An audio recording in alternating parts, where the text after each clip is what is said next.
The granite quarries, they're not using this at all. So that's a real nice timeline for me. What exactly is the mark? This is a drawing of it. This is the sort of pointed chisel they were using and hitting it from the sides and into the granite. And we're not quite sure how they came up with this style. Before this, they were using round, making round holes. And then you put wedges into the round holes, and then you hit it with a big hammer, and it splits. But they had to go along a certain grain, and they have to find a grain that would, or presumably is a beaker. Right, yeah, and the masters at it were good at figuring the right way to do it, or the right place to do it. And there's a real nice one. And again, confirming to me that this is old. How wide is that mark there? How is that, okay, 2 inches or less, Yeah. inch and a half? Thank you. And this is, Wow. yeah, this is a row of them that for whatever reason, they didn't finish this one. Maybe it broke on a natural seam before they got there. But that's how it would look. And then from there, they would put wedges in it. And these are, just about that long. And they had little wedges that they would put in there. And you do a hole along the row, and you tink on each one as you go, and then go back and start again, and then all of a sudden it goes straight, breaks. Now this is looking underneath where the water's coming out here. And we can see the irregular marks here on the bottom. And those are seeing those quarry marks from the side. Here's one, there's one, there's one. And none of the other kinds of quarry marks. So this was probably done in one deal. And again, showing that where the break is from the different construction episode. This is a later, and you can see how it's not weaved in either. It's freestanding. How far back into the hill there does that go? They must have excavated to get, or did they put the dirt in after they built a There wall? wasn't any there. There was no dirt, probably. This is all fill. Okay. It was just part of the stream bed. And they probably moved the stream bed over to build this. And what you see behind this wall was the mill. And there was no dirt in there at all. That was, the water wheel was in there. Right. And there's digging on the inside of the mill. You can see looking down the dam there. That digging was done by whom? Somebody put those tires in there? No, that was done by me. And this is looking down the hole. The tires were after the fire, and they dumped everything in 1981. But my excitement here wasn't the tires. It was seeing these quarry marks down at the bottom. And this is looking at where the water came in, the inlet of the water. This concrete is filling where the water came in from the river, into the water wheel, and which was probably in the 1920s. And that may have been a canal-ish looking thing, where my red line is there. I don't know what kind of water wheel it was. It could have been a long, narrow one, and the water went over the top. It might have been a great big, Turbine? yeah, or it could have been a wheel down at the bottom, and the water dropped and hit a horizontal wheel. And I'll tell you in a moment. And this is where I confirm that this stone wall is continuing here.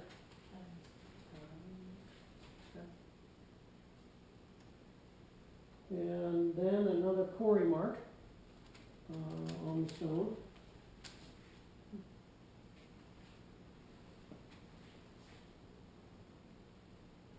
That's that quarry mark. And more holes. It's a lot of physical labor with it. Did you do that by hand, or did you? Yeah, it's required to be done by hand. Just in case. Disturb anything. Right. Well, you have no idea what could be there. Yeah. Right. Right. That's higher. Or body or something. That's what I was thinking. Pottery shards. Yeah. Okay, now, I guess that's the end. Now, the plan had originally been to, they would, after I did my work, the salmon people were going to remove this. And I would be there watching as they took it all out using a backhoe. And I was hoping I would get to see the floor. And I would be able to see some evidence of what kind of water wheel it was. Because you could get the wood part of the wheel is long gone. But the foundations for that wheel could tell us that.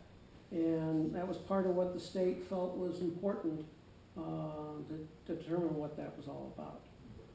Now, my work, because of the quarry marks and the other evidence, it is historically significant from that early time period. Now, the funds for the salmon people to open up that river sort of stopped flowing. And so I thought it might go this year, it might not, so we'll see. And so I was planning on to be able to tell you the whole story, but it didn't happen. So that's the only dam then between there and the Androscoggin River? No, there are several, and that's part of the problem that they're having in dealing with all of those. And dealing with the ownership of the different dams. And when you dig into the river, you don't know what pollution you're gonna dig up. Yeah, because Sabattus Lake has been polluted. Right. Yeah. I'm wondering why the salmon people think that salmon will want to go to that shallow eutrophic overheating. Well, part of the thought was that the fish would help the pollution in the river, or in Sabattus. A lot of the pollution in the Sabattus pond is from a chicken farm waste from the 1970s. And so it's not chemical in the, like PCBs or anything. It's phosphorus And that stuff still hasn't washed out. I mean, No. since the, Well, the deepest part of Sabattus Pond is 20 feet, 22 feet. yeah, It's a very shallow pond, and it's heated up all summer long. yeah. So the algae gets a lovely opportunity to bloom Right. throughout the whole area of the pond. Yeah. So the idea would be to remove that rock dam. right. But that's gonna lower the lake again, right? Considerably. Well, there is the upper dam. Oh, Now, right, that's right. they have Forgetting about that options thing. for fish can go up fish ladders. Mhm. And so maybe they have some sort of scheme worked out that the fish can go up that upper dam. Because I agree with you, if they remove that, then the water's gonna come way down and the lake's gonna be not so attractive. Yeah, but way back in the day, it was Yeah. shallow. Right. And, but that was before the nitrogen influence. Well, they needed to raise the water level for the mills. Yeah. But the chicken farm thing was in the 1970s. Yeah, I was just So wondering. where else are there? I know there's, I've been down the Sabattus River stream by canoe. There is one. Well, the first one is in Lisbon on Mill Street, as you come back from Yeah. from the Androscoggin Sabattus confluence. The first dam is at Mill Street in Sabattus, then there's one on River Road in in Lisbon, I'm So sorry. there's one near Crowley Road. I don't know if it's a dam or whether it's just a fall line, but right by Crowley Road, you know, because the Sabattus stream is pretty, you know, pretty placid down there, and then there's waterfalls. I think they're natural. I think those are natural rifts Yeah. as well, but then there's the one upstream of Stevens feed store. Right. Now, I don't know what that was that electric generation, do you know, Rick? The brick building downriver from. Well, they said originally it was not, Right. and they tried that. They were operating a mill there. In that vacant lot. Is that lower dam still there, where the railroad piers are? Yeah, that was still there, right. So the fish could, they'd have to build either, Oh, they're gonna the plan was to take that out also. okay. And then there's one down, where it goes into Androscoggin, there's a dam down there. Then they gotta get down to Androscoggin. That's a long ways. Fishies are. I know the study was archaeological, and I'll never be able to drive past that intersection again without, you know, imagining that building. I'm wondering, my interest is always in people. I'm wondering if your study showed you or taught you anything about either the people who worked there, or did you learn anything about the people that were there? Well, my study wasn't going for the 20th century, which would have more documents and more memories with the people who worked there. It's because you have many of the players in the mill, the owners and stuff, were part of Lewiston. Edward Little shows up. He owned one of the other mills for a while. And so it's part of the larger system of a mill going on in the 19th century. And I think that it's very likely that mill workers came from Lewiston to work there. I mean, they commuted. Once the electric tramway was in, that would have been an easy deal, even in the winter. And you don't have a lot of housing in the Sabattus area to support those big mills when they were in How many full. people would be employed in those mills? Like that grist mill? It seemed, Well, it had 18,000 square feet. So I think that it would have kept a few people working. There was a mill in that little lot.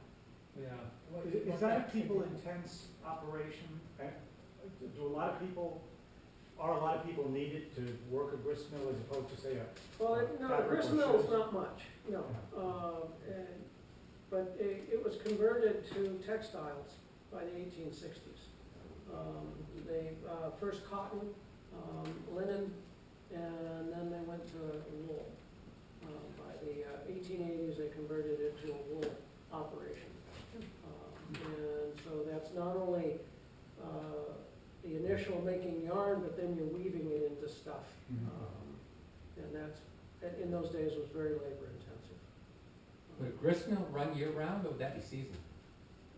Well, the grain, How would they get the grain in winter and spring? Well, they store it. once they grind it up, they put it in bags and store it. But once they ground it up, they don't need people to work. Right, yeah, no, the grist mill would be considerably less labor involved. But wouldn't they store the grain, Stan, before grinding? Because something happens to it where it becomes more susceptible to spoilage once it's ground. So I would think, I mean, that's what happened with the whole LSD thing in France. When they, So you store it as grain, hard grain, until Right, you're ready to it's grind. got the animal or the shell around the kernel to protect it. Right. As soon as you mill it, then you shatter that and all of the good stuff is exposed to all kinds of nasties. But it would be a seasonal operation, wouldn't it? Right. And the farmers from around the vicinity would bring their grain that they'd just harvested to the grist mill to be ground into flour. So, To me, the irony is the harvest is in the fall, which is lowest water coming down the river, so I'm not sure how they work that. Yeah. Maybe you sacked it as grain and kept it to the spring water flows. Some of Also, those, when they were buying and selling these mills, the flowage, the water flows went with it. And so you owned a certain share of the water flow. some of those mills were, in Lewiston in the early days, in Sabattusville. Because Lewiston had land right up to Sabattus Pond. Right. Well, that's the boundary of where Lewiston and Webster, it moved around a little bit. And then rain came down, so you could stand in almost one spot and just move a few feet and you could see Green, Webster, or Lewiston. Are there any interesting records that you found, manufacturing census, tax records, anything unusual or interesting? Not from the earlier when it was a grist mill, didn't find anything And the like auction that. turned out to be sort of the, Yeah, right. When you get into, once it becomes part of the Webster woolen mill system, which is in the 1890s, then this is a sub-mill that isn't separated out in the documents. And Webster became owned by a company in Chicago, and they had several, they reorganized themselves numerous times up until they became the Webster Rubber Company and started making rubber shoes. Well, that's what they were making, rubber shoes. Right. Heels, yeah. When they were, the mill, was there a Webster product, like Webster bedspreads or something like that, or? Not that I know of. Again, by the time the Webster Woolen Company, their main building was not what I was looking at. Now there are, I think there's some rubber shoes. I've seen those somewhere, but, They made heels and hockey pucks. That's the only thing, yeah. Yeah. Now they're made in where, Guatemala? China? the main woolen mill there, the brick building, that was the Show Me, Show Me Museum. Show Me Museum from Puppet Museum? Yeah. Did that ever open as a museum?